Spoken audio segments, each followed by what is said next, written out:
L'actualité à la une ce matin, les partis politiques connaissent désormais lors de passage dans les médias publics, à la télé, à la radio ou dans les journaux, ils devront respecter l'éthique et la déontologie. Les programmes sont attendus pour samedi. Et puis le gouvernement à la rencontre des ONG et associations de développement intervenant au Burkina. Au menu, il y aura bilan et perspectives. Bonjour, bienvenue au 13h15 de la télévision de Burkina. Lors du passage des partis politiques dans les médias publics et connus, les responsables devront cependant respecter l'éthique et la déontologie et déposer surtout le programme le 10 novembre prochain. Le MPF passe en première position. Le tirage au sort a eu lieu ce matin au Conseil supérieur de la communication. Amadou Ardodiko. C'est en vertu de l'article 17 de la loi du 14 juin 2005 qui dispose qu'en période électorale, il revient au Conseil supérieur de la communication de fixer les règles relatives aux conditions de production, de diffusion des émissions et articles liés aux campagnes électorales qu'a été procédé au tirage au sort électronique de l'ordre de passage des 88 partis politiques en lice pour les élections couplées de 2012. Après avoir échangé avec les responsables des partis politiques sur les règles d'éthique et de déontologie à respecter pendant la période électorale, il a été procédé au tirage au sort de l'ordre de passage des partis politiques sur les antennes RTB et dans les éditions Sidoya. Il était important que nous puissions expliquer aux partis eux-mêmes, ou regroupements de partis, ce que le CSC a prévu à organiser pour les aider justement à s'adresser à leur électorat. Leur rappeler d'abord le rôle du CSC et le souci que nous avons de permettre à tous et à chacun de pouvoir accéder prioritairement aux médias publics, mais aussi aux médias privés, afin de pouvoir avoir une visibilité de leurs activités de campagne. Comme les médias sont les baromètres de la démocratie, leur implication en toute impartialité pendant les consultations électorales confirme une volonté de renforcer l'état de droit.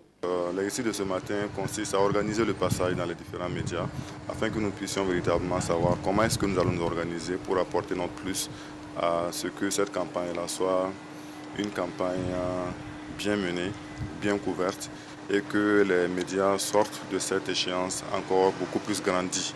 Les responsables des partis politiques formulent quelques critiques d'ordre organisationnel. Nous avons à déplorer le temps imparti, 5 minutes, ce n'est pas suffisant pour convaincre, étant entendu que le Burkina est assez polyglotte avec la langue officielle, le français et les langues nationales.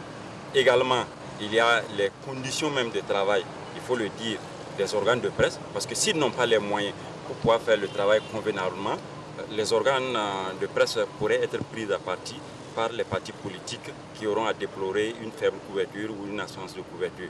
Donc, il aurait fallu que l'on permette aux partis politiques de disposer de suffisamment de temps pour convaincre les militants, l'électorat, mais également donner les moyens aux organes de presse de pouvoir suivre 74 partis qui sont en liste pour les élections législatives et 88 partis également pour les municipales. Ce n'est pas une mince affaire. Pour cette couverture médiatique, 150 millions seront mis à la disposition de la RTB et des éditions Sidoya. Pour ces élections, justement, le Conseil d'État délibère en dernier ressort pour ce qui est des municipales. Hier, le dernier niveau des tribunaux administratifs formait les magistrats pour faire le travail au temps venu. Maïmouna Traoré. Magistrats du Conseil d'État et des tribunaux administratifs du ressort de la Cour d'appel de Ouagadougou, ils interviennent dans toutes les étapes du processus électoral. Cette formation, organisée à leur intention, porte sur le processus des élections locales et son contentieux. Le premier module va concerner la typologie des suffrages et les modes de scrutin, parce qu'il faut bien qu'on sache comment les gens sont désignés et quels sont les modes de calcul justement d'attribution des sièges. C'est ça qui parle de la typologie des suffrages des modes de scrutin. Ensuite, on va voir ensemble comment se font les opérations de contrôle le jour du scrutin, avec un second module qui va traiter des actes préparatoires aux opérations électorales. Il y a un troisième module qui va parler du contentieux du scrutin, c'est-à-dire que le scrutin c'est le 2 décembre. Toutes les contestations qui vont intervenir après le 2 décembre, c'est ce qu'on appelle le contentieux du scrutin. Tout un ensemble de modules qui permettra à ces magistrats d'avoir des connaissances précises sur le déroulement des élections. Il faudra qu'on harmonise les pratiques au niveau des différentes juridictions, qu'on soit au même niveau d'information et au même niveau d'appréciation de ce que la loi a prévu. Et je pense que c'est ce rendez-vous du donner du recevoir là, c'est à ce rendez-vous que nous sommes ce matin. Après ceci, ce sera au tour des magistrats des tribunaux administratifs du ressort de la Cour d'appel de Bobo-Dioulasso de renforcer leurs capacités pour le bon déroulement des élections couplées municipales et législatives de décembre prochain. Et puisqu'on parle d'élections à l'étranger, après avoir célébré sa victoire dans son fief de Chicago, Barack Obama a regagné la Maison-Blanche où de nombreux dossiers. C'est devenu une tradition. Ces acteurs de la société civile profitent à leur tour pour poser leurs préoccupations. Nicolas Zigani. Les participants à ce cadre de concertation État, organisations non gouvernementales et associations de développement mèneront la réflexion autour du thème « Meilleure appropriation des politiques sectorielles des ONG, associations de développement pour une contribution efficace au développement économique et social du Burkina ». Un thème qui permet d'appréhender les choix et approches cohérents afin de garantir un développement harmonieux. Je souhaite des échanges empreints de franchise, de réalisme et de pragmatisme qui permettent de promouvoir un véritable esprit de partenariat bénéfique aux populations laborieuses de notre pays. Faire beaucoup avec peu, faire bien ensemble, chacun selon ses capacités, voilà le sens que nous voulons donner au partenariat qui se construit chaque jour entre le gouvernement et les ONG et associations de développement. Pour bien prendre en compte ce souci de gagner ensemble le pari du développement, le ministère de l'Économie et des Finances, dans le cadre de la réforme globale de son organisation, au titre de la tutelle qu'il exerce sur les ONG, a traduit l'importance de leur place en mettant l'accent sur le partenariat qui doit exister entre elles et l'administration. Ainsi, le gouvernement a mis en place la direction de la promotion et du suivi du partenariat avec les ONG, direction précédemment chargée du suivi des ONG. Désormais, cette direction s'occupera donc de la gestion des relations de coopération économique, financière et technique avec les ONG. Les ONG, associations de développement à travers leurs représentants, ont exprimé les préoccupations en ce qui concerne le mode de financement de leurs activités et la valorisation de leurs contributions dans le rapport de performance du gouvernement. Des préoccupations, le gouvernement en a pris bonne note et appelle les ONG, associations de développement, à promouvoir un partenariat plus fort et solide où l'État et les acteurs pourront travailler ensemble afin de trouver les solutions adéquates aux problèmes du Burkina. À ces cadres, justement, il faudra désormais convier Progression. C'est un projet qui vise la conservation des races bovines trypanotolérantes en Afrique. Il va intervenir aussi bien au Burkina, au Mali, au Bénin qu'en Gambie. Yolande Lompo. Trouver des voies et moyens pour l'amélioration et la conservation durable de la diversité des races locales bovines en Afrique de l'Ouest, c'est l'objectif du projet Introgression. Un nouveau projet dont la durée de vie est de 3 ans et financé par la Banque mondiale. Coordonné par l'Institut de l'environnement et de recherche agricole du Burkina Faso, les pays concernés par le dit projet sont le Bénin, le Mali, la Gambie et le Burkina Faso. C'est un projet qui est financé par la Banque mondiale à travers le CORAF-WECAD, qui est notre institution sous-régionale de recherche, et il est financé à hauteur de $500 000. Le projet a été bâti autour de la problématique de la gestion durable des races bovines qui résistent naturellement à la trypanosomose. Et suite aux sécheresses et aux manipulations humaines, nous constatons aujourd'hui une dilution progressive de ces races taurines trypanotolérantes qui les fragilisent en les rendant vulnérables à la plupart des pathologies, notamment les trypanosomoses. Alors donc, dans le présent projet, nous cherchons donc à contrôler cette pratique, notamment en proposant des solutions de croisement qui soient adaptées pour ces races taurines. Et pour mener à bien ces activités et déboucher sur de nouvelles idées, au cours de ces 2 jours de travaux, la quarantaine de participants devra adopter une méthodologie harmonisée du projet afin d'aboutir à des résultats utilisables par les producteurs. Le monde agricole accueille plus de 200 nouveaux agents. Ils ont été formés dans le centre agricole polyvalent de Maturku à Bobo-Dioulasso. Ils sont compétents dans l'encadrement des producteurs. Moumouni Baro.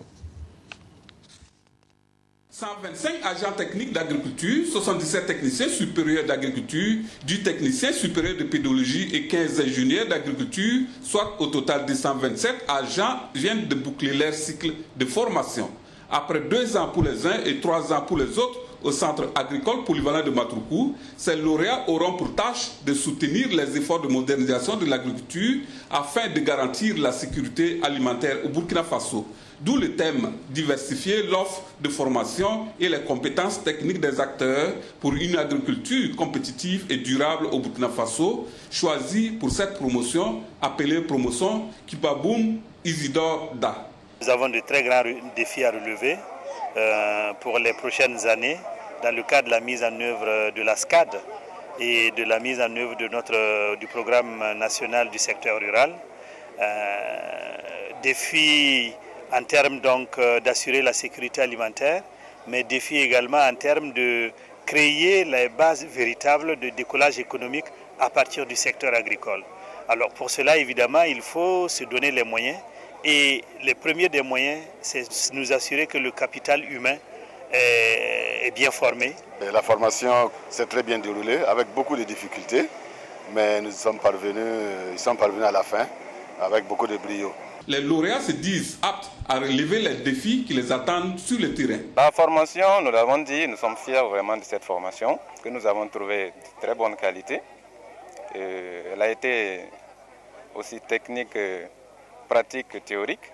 Alors nous pensons que nous sommes suffisamment armés pour affronter nos futures tâches d'agents de développement rural. Le coordonnateur national du MCA Burkina, par la voix de son représentant, exhorte ses filleaux à faire preuve de dévouement dans les différentes tâches qu'ils auront à affronter et que c'est à travers leur engagement que le pays pourra lutter efficacement contre la pauvreté. À ce titre, cette institution offre 45 kits de documents aux meilleurs lauréats. Dans la formation, justement, l'État garde un œil sur les établissements privés laïcs. Une convention a été signée hier entre les deux parties. Ce partenariat définit les actions à mener ensemble. Safiatou Tamboula. Cette signature de convention entre l'État et l'Union nationale des établissements d'enseignement privé laïque fait suite à celle intervenue en 2006 et qui était arrivée à terme depuis 2011. Elle permet à l'État, dans son volet subvention d'exploitation, d'allouer 1,3 milliard de francs CFA aux fondateurs d'écoles privées laïques de tous ordres d'enseignement. C'est donc avec soulagement que l'Union accueille la signature de partenariat. C'est la reconnaissance d'abord du travail, de l'apport de l'enseignement privé pour notre système éducatif. Donc c'est une contribution. C'est vrai qu'il y a plusieurs volets. Il y a la subvention d'exploitation, mais il y a également les établissements qui reçoivent des élèves ou des écoliers ou alors des étudiants. Donc c'est tous ces volets-là qui ont été résumés dans une seule convention que nous avons signée ce soir. Pour l'État représenté par ses 4 démembrements, le rôle de l'enseignement privé est primordial dans le soutien aux efforts de l'État.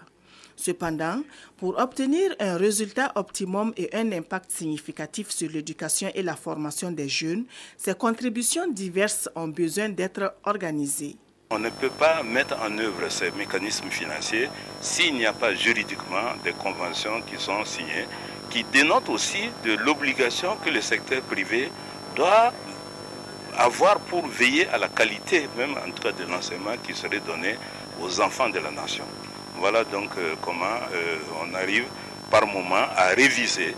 Ce n'est pas chaque année, mais de temps en temps, il faut réviser une convention pour essayer de prendre en compte les nouvelles situations, parce qu'il y a de plus en plus des établissements qui se créent et aussi l'effectif augmente beaucoup, donc il faut actualiser les différents chiffres. Il est à noter que l'enseignement privé confessionnel, tout comme laïque, a fortement épaulé l'État burkinabé dans l'éducation depuis les indépendances. Ce secteur a contribué à la promotion de la scolarisation et de la formation des jeunes et enfants du préscolaire à l'enseignement supérieur. Les responsables d'hôtels, eux, seront mis en contribution pour identifier les individus suspects dans leurs installations. Hier, le ministre en charge de la sécurité est allé à leur rencontre.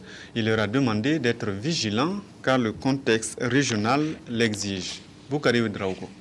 Les hôteliers du Burkina Faso étaient face au ministre de l'administration territoriale, de la décentralisation et de la sécurité et celui de la culture et du tourisme.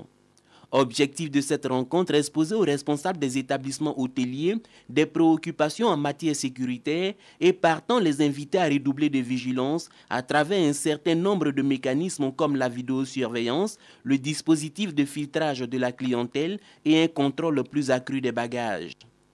Contexte sous-régional oblige et l'application des mesures permettra de détecter des présences suspectes, a souligné le ministre en charge de la sécurité. Pourquoi cette nouvelle mesure? Le Burkina Faso serait-il sous le coup d'une menace? Le ministre en charge de la sécurité se veut rassurant. Il n'y a pas de menace particulière, mais il faut se préparer, c'est le monde moderne comme ça, et il faut être vigilant. La vigilance doit être de mise chez les hôteliers qui ont mesuré l'importance de cette rencontre. Reste à attendre dans les jours à venir un nouveau mode de fonctionnement dans les établissements hôteliers ici au Burkina Faso. En bref, ce matin, les championnats d'Afrique de cyclisme étaient à leur deuxième journée. La course contre la montre hommes juniors et dames élites était au programme. C'est d'abord les hommes qui ont pris le départ pour parcourir une distance de 10,6 km en 2 tours. 11 coureurs ont pris le départ et à l'arrivée. C'est Béchel Laghem Abderrahman de l'Algérie qui enlève la première place. Il est suivi de Sébastien Tiak de l'île Maurice et de Abderrahman Mansouri de l'Algérie. Chez les dames, l'Afrique du Sud arrache les 2 premières places. La Namibie complète le podium.